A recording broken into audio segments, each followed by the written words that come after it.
Rawteur. We've made almost 200 movies and not one of them has lost a dime. This studio has been sued multiple times by the juggernauts of Hollywood, yet they make approximately $23 million every year.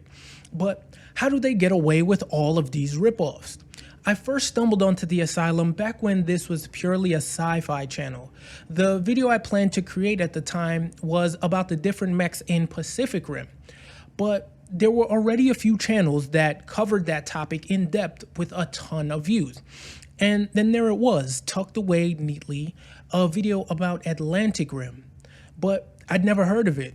So I did some research and was pleasantly surprised to find that there was an entire studio dedicated to making rip-off movies. What I didn't understand at the time was how. I mean, there had to be someone at these Hollywood studios that was upset about this. Someone had to be suing, right? And they were. Suing, that is. The Asylum has been sued a number of times, but I only know about 2 cases that are public record. They've also racked up more cease and desist letters than you can probably count. So again, how do they get away with all of these ripoffs?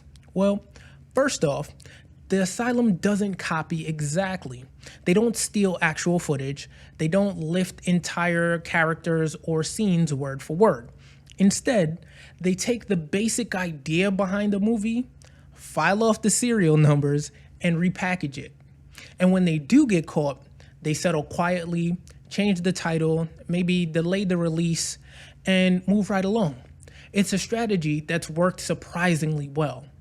But there's no way that works every time, right? Well, in 2008, Fox was prepping their big remake of The Day the Earth Stood Still, and right before it dropped, The Asylum released The Day the Earth Stopped. Almost the exact same title, same alien threat, and in the same month. Fox fired off a cease and desist, accusing The Asylum of trying to confuse audiences and cash in on the hype, and honestly, they kinda were. But here's the thing.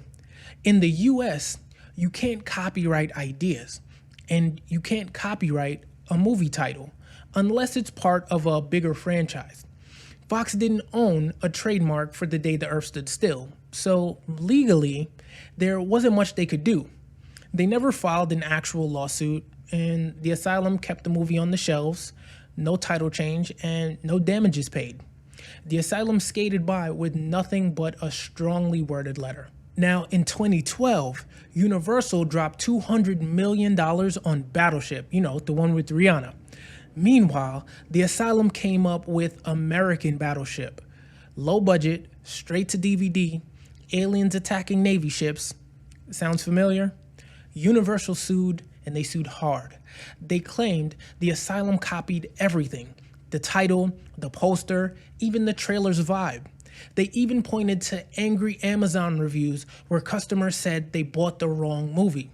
Universal's case was strong, especially when you consider they spent about $130 million just on the marketing. But the Asylum hit back. They argued Battleship was a generic word.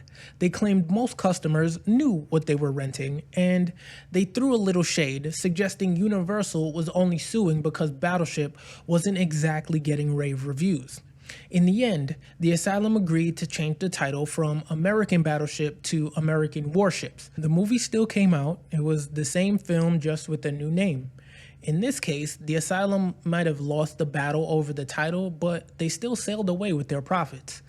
You know, the Asylum strategy is almost a sport at this point. It's like movie title Mad Libs. Just change one word and hope for the best. Snakes on a plane, snakes on a train. Transformers, Transmorphers. Pacific Rim, Atlantic Rim. Because if you can't beat them, just switch oceans. Thor, Almighty Thor. Fast and Furious, 200 miles an hour. If a blockbuster sneezes, the Asylum's already halfway through filming the knockoff. And I've covered a few of them on this channel. If you check the archives, you'll be able to find them. But sometimes, the Asylum pushes a little too far. In 2012, right before The Hobbit: An Unexpected Journey was set to premiere, the Asylum planned to release Age of the Hobbit, using the word Hobbit, which is a registered trademark, right there on the box art, in the same fantasy font style, timed perfectly to confuse holiday shoppers. Naturally, Warner Brothers, New Line, MGM, and the Tolkien estate sued, and they sued fast. The Asylum tried a creative defense.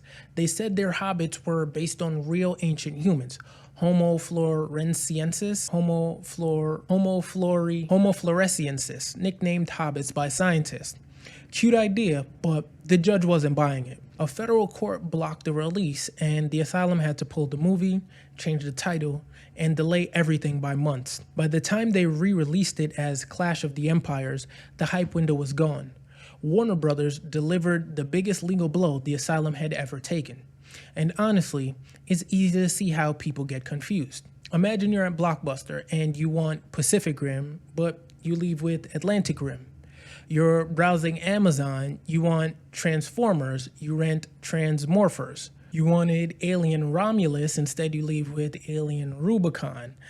You wanted Gladiators 2, instead you leave with Gladiator. I mean, would you even notice? Would you even care? Or would you just microwave some popcorn and hit that like button for me? Thank you. Now, I'm not judging. I've made worse decisions. And the Asylum doesn't need to trick everyone. They just need to catch a few people at just the right time. So can anyone actually stop the Asylum? In the US? Probably not. Copyright law protects specific expression, not vague ideas. And trademark law only locks down distinctive names and branding. There's been some tightening, like the Trademark Modernization Act of 2020, which makes it easier to block releases quickly, but no sweeping anti-mockbuster laws as of yet. The courts seem comfortable slapping the Asylum on the wrist, not shutting them down entirely. Now overseas, that's another story. In places like Europe or Japan, where unfair competition laws are much stricter, the Asylum's business model would be a lot riskier. In Japan especially, copyright enforcement is no joke. You can even face criminal penalties for obvious knockoffs. If the Asylum pulled these stunts in Tokyo, they'd be out of business or possibly behind bars. But because they operate in the US, they stay just slippery enough to survive. All right, quick lightning round. Real movie or Asylum knockoff? Avengers Grimm, real or Asylum? Asylum. It's fairy tale princesses as superheroes. Abraham Lincoln, vampire hunter, real or Asylum? Real. Hollywood actually made that one. Snakes on a Train, real or Asylum?